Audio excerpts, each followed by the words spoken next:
POV Fani. Aku pulang dari rumah mamanya Bang Firza dengan tangan hampa karena Bang Firza tidak mau memberiku uang sepeser pun. Justru cacian dan hinaan dari mamanya Bang Firza lah yang justru aku dapatkan. Aku lihat Mbak Nisa memandangku dengan ekspresi iba. Namun Mbak Nisa hanya diam saja, tidak berbicara sepatah kata pun. Berbeda dengan Bang Firza yang seperti bersifat masa bodoh. Bang Firza memang benar-benar keterlaluan. Semoga Bang Firza mendapat balasannya. Fani, kamu sekarang sudah bersyadar. Masya Allah, kamu sekarang sudah hijrah, Fan? Tanya Ustazah Nur saat main ke rumahku bersama anaknya siang ini. Memang aku sudah lama tidak keluar rumah. Aku memilih belanja ke pasar menggunakan ojek online daripada belanja ke warung. Belanja di pasar sekaligus banyak untuk stok sekitar 2 minggu, supaya tidak bolak-balik belanja. Ustazah, aku mendapatkan azab dari perbuatanku. Aku mendapatkan karma dari Allah. Jawabku seraya menangis dan melepas kain cadarku. Ustazah Nur terbelalak melihatku. Bibirnya membulat dan matanya tidak berkedip saat memandangku. Maksudnya bagaimana, Van? Kenapa wajahmu dan suaramu menjadi tua begini secara mendadak? Bulan kemarin kita bertemu, kamu masih biasa saja? Tanya Ustazah Nur secara beruntun. Aku belum menjawab. Aku masih terus menangis. Ustazah Nur kemudian melus-elus pundak serta punggungku, menenangkanku. Namun aku lihat ekspresinya masih sangat penasaran dengan apa yang terjadi padaku. Dalam Islam, gak ada yang namanya karma, ujarnya. Cerita ke saya, kenapa kamu bisa berubah menjadi seperti ini? Lanjutnya lagi. Akhirnya aku bercerita kepada Ustazah Nur tentang kejadian sesungguhnya, tentang mantra dari Mbah Ti dan efek dari mantra tersebut. Astagfirullah, kamu harus taubat, Pan. Saya bimbing ya untuk taubat. Mandi taubat, kemudian sholat taubat. Setelah itu kamu harus ruqyah. Ucap Ustazah Nur yang terkejut mendengar pengakuanku secara jujur. Iya Ustazah, bimbing aku ya. Tapi untuk ruqyah aku gak ada uang. Paparku. Ruqyah sama Ustaz Amri saja bisa kok. Tapi kamu harus taubat dulu ya. Ucap istighfar sebanyak-banyaknya. Mandi taubat dan sholat taubat bisa lihat di aplikasi YouTube. Kamu ada kuota internet kan? Tanya Ustazah Nur. Kuota aku sudah mau habis. Sudah lelet sekali. Jawabku. Ya sudah, nanti saya isikan paket data ya. Kamu banyak-banyak istighfar. Meminta ampunan dari Allah. Jangan lupa taubat dulu. Besok saya kesini lagi. Ucap Ustazah Nur seraya pamit pulang. Aku segera memakai cadarku lagi. Aku pandangi kepergian Ustazah Nur yang melenggang keluar rumah, menggandeng tangan anaknya. Menit kemudian, ada pesan masuk paket data internet telah ditambahkan nomor ponselku. Ustazah Nur memang baik sekali. Sudah menganggapku seperti adiknya. Padahal aku bukan siapa-siapanya. Hanya kebetulan tetangganya. Keberuntungan aku bertemu dengan Ustazah Nur yang sangat baik hati. Walaupun Ustazah Nur istri kedua, tapi tidak ada tetangga yang mengunjungnya. Karena rumah tangganya selalu adem ayem dan bisa menjadi teladan untuk masyarakat sekitar. Aku segera membuka aplikasi YouTube, mencari tata cara mandi taubat dan sholat taubat. Aku mempelajarinya, kemudian aku langsung mandi taubat sesuai petunjuk di video yang aku buka. Aku membaca doa-doa sesuai petunjuk. Setelah selesai mandi taubat, aku langsung bergegas sholat taubat. Aku beristighfar memohon ampunan kepada Allah sebanyak-banyaknya. Semoga taubatku diterima oleh Allah. Aku sudah mendapatkan surat panggilan sidang pertama gugatan cerai dari Bang Firza. Tapi tidak aku gubris. Aku tidak akan hadir di persidangan. Surat undangannya langsung aku buang ke kotak sampah. Biarlah semua urusan Bang Firza. Aku hanya tinggal menunggu akta cerai saja. Tidak mau urusan soal di pengadilan. Dek, surat undangan sidang cerai yang pertama sudah datang kan? Tanya Bang Firza kemarin, yang tiba-tiba muncul di pintu rumahku tanpa salam. Tahu-tahu langsung nongol saja. Sudah, jawabku singkat. Aku sedang menyapu lantai rumahku. Abang tunggu di persidangan ya, Dek, ucapnya. Aku tidak menjawab ucapannya. Aku masih terus melanjutkan aktivitasku tanpa memperdulikan keberadaannya yang berdiri di pintu rumahku. Hingga akhirnya Bang Firza pulang tanpa sepatah kata pun. Biarlah, aku sudah tidak mau memikirkannya lagi. Hari ini, Ustaz Zanur datang ke rumahku bersama Ustaz Amri, hendak meruqyahku. Aku kemarin sudah mencoba ruqyah mandiri, belajar melalui aplikasi YouTube, namun belum ada perubahan dalam fisikku. Pan, kamu sudah mandi taubat dan sholat taubat? Tanya Ustaz Zanur. Sudah kemarin Ustazah, ucapku. Oke, sekarang Ustaz Amri langsung meruqyahmu ya. Sekarang siapkan kebutuhannya, ucap Ustaz Zanur seraya menyebutkan apa-apa saja yang dibutuhkan. Kemudian aku bergegas mengambilkan barang sesuai instruksinya. Aku mulai diruqyah oleh Ustaz Amri. Aku duduk di dekat Ustaz Zanur. Kami duduk di tikar. Cukup lama Ustaz Amri membaca doa-doa ruqyah yang dari kemarin sudah aku dengar di YouTube.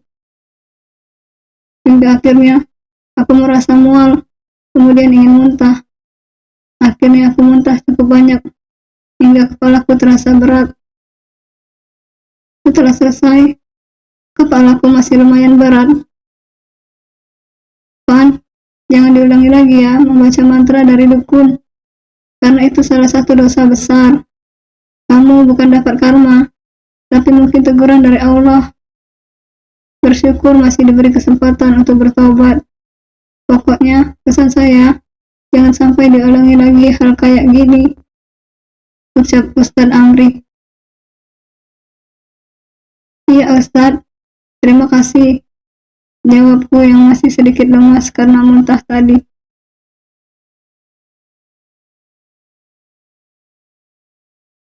Aku berencana melaksanakan sholat istiqoroh, juga meminta pendapat kepada Bude Upi dan kepada ayahku. Bude, ada laki-laki yang akan melamarku, sedangkan masa idahku baru saja habis. Itu bagaimana ya Bude? Tanyaku ke Bude Upi saat aku mengunjunginya. Kemarin Bude dengar kajian dari Ustadz di masjid.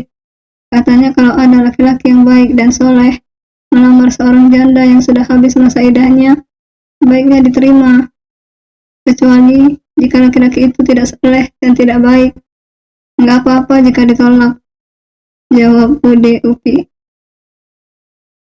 Laki-laki itu sepertinya baik dan soleh kok Bude. Berasal dari keluarga baik-baik. Tapi dia masih bujang, tanyaku penuh keraguan. Memang kalau bujang kenapa? Bujang atau duda tidak masalah. Yang penting lagi sendiri, bukan suami orang kan?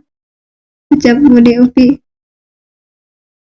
Dia bujang, sedangkan aku janda anak satu. Aku rasa nggak cocok ya Bude, ujarku. Kalau memang sudah jodoh, ya pasti semua cocok-cocok saja sih. Memang umurnya berapa? Tanya Bude. " Usianya sama denganku Bude, jawabku. Nah, umurnya saja sama. Berarti ya cocok-cocok saja. Kapan dikenalin sama Bude? Tanya Bude Upi. Bisa saja belum sholat istiqoroh, Bude. Jawabku. Iya, sholat istiqoroh saja dulu, Nisa. Kalau memang hati sudah yakin, baru diterima lamarannya. Tapi kalau belum yakin, ya tidak diterima, tidak apa-apa. Ucap Bude Upi. Iya, Bude. Doakan semoga Nisa diberikan yang terbaik dalam menjalani hidup ini. Ucapku. Kalau misal sudah sholat istiqoroh, kemudian sudah mendapatkan jawaban, jangan lupa kasih kabar Bude ya, Nisa. Bude pasti mendoakan yang terbaik untuk Nisa. Karena Nisa sudah Bude anggap seperti anak sendiri. Jawab Bude Upi. Semoga Nisa mendapatkan kebahagiaan bersama Azam. Lanjut Bude Upi. Terima kasih Bude Upi. Amin amin ya rabbal alamin. Jawabku. Semoga Nisa mendapatkan laki-laki yang baik, saleh dan setia ya. Laki-laki yang bisa menjadi sosok ayah yang baik untuk Azam.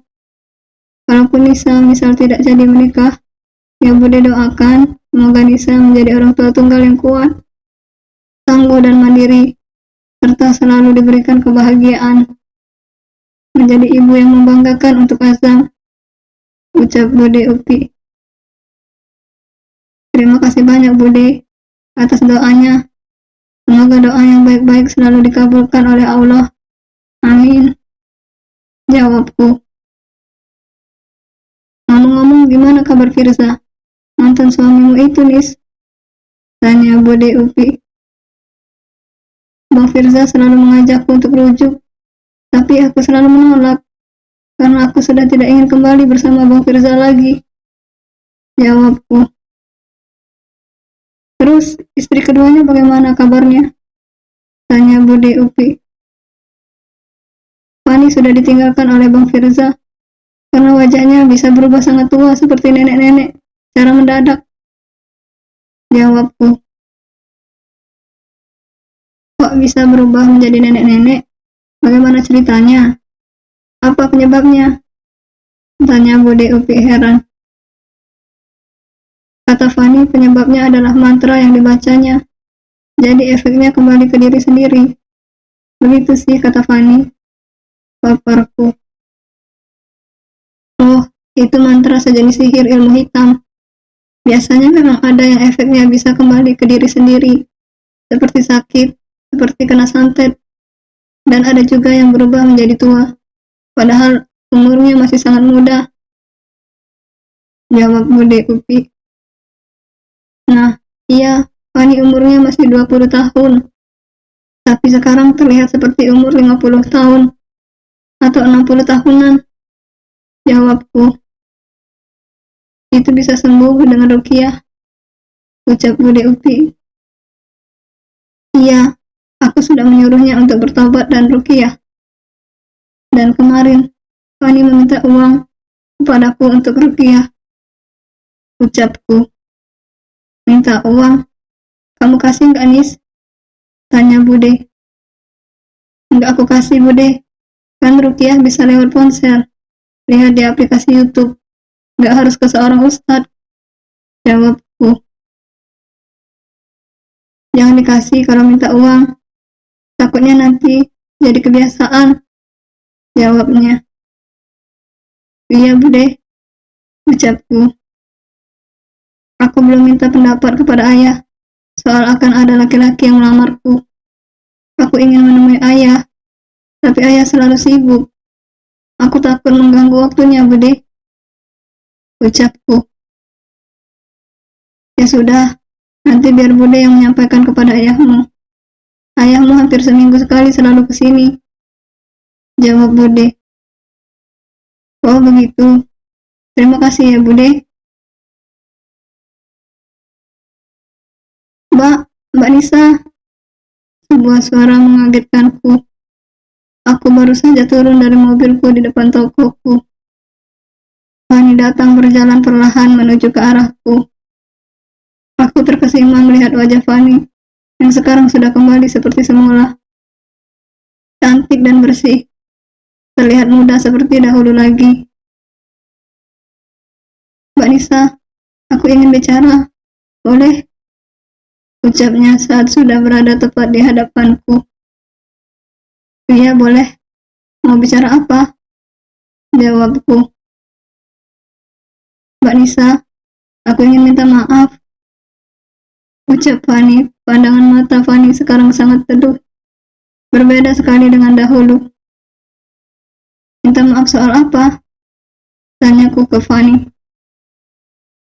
Minta maaf atas semua kesalahan yang sudah aku perbuat selama ini, Mbak. Aku sudah menghancurkan keluarga kecil Mbak, yang saat itu sudah bahagia. Aku sudah menjadikan Azam kehilangan sosok ayah. Aku sudah memporak-porandakan rumah tangga Mbak. Aku benar-benar minta maaf, Mbak. Aku menyesal. Aku sangat-sangat menyesal. Aku benar-benar minta maaf kepada Mbak Nisa. Mbak Nisa maukah memaafkanku? Ungkap Fani panjang lebar. Aku sudah memaafkanmu jauh sebelum kamu minta maaf ini. Karena semua yang terjadi sudah takdir. Ngomong-ngomong, wajahmu sudah kembali muda lagi. Kamu sudah ruqyah? Tanyaku. Iya, Mbak. Alhamdulillah. Aku sudah ruqyah. Diruqyah oleh tetanggaku yang sudah menganggapku seperti adik sendiri. Aku sudah bertobat. Terima kasih, Mbak, atas semua sarannya kemarin. Terima kasih banyak ya, Mbak. Jawab Fani. Sebagai sesama muslim, kita harus saling mengingatkan satu sama lain. Memang sudah kewajiban untuk mengingatkan. Jawabku. Terima kasih, Mbak. Mbak, sudikah aku diterima menjadi karyawan di toko Mbak Nisa lagi? Karena aku sekarang tidak punya pekerjaan untuk menyambung hidup. Tetangga aku pun pasti sudah tidak percaya padaku, karena aku sudah terkenal sebagai pelakor. Mereka semua memandangku dengan pandangan benci dan jijik. Aku sekarang bingung harus bagaimana cara mencari uang. Sedangkan untuk usaha, aku tidak memiliki modal.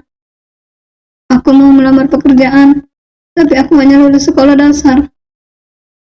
Jarang sekali yang menerima karyawan lulusan sekolah dasar. Ucap Fani. Apa Bang Firza tidak memberimu nafkah lagi? Tanyaku. Sudah tidak pernah memberi uang lagi, Mbak. Semenjak Bang Firza keluar dari rumahku. Jawab Fani. Ya Allah, segitunya ya. Ucapku. Bersambung.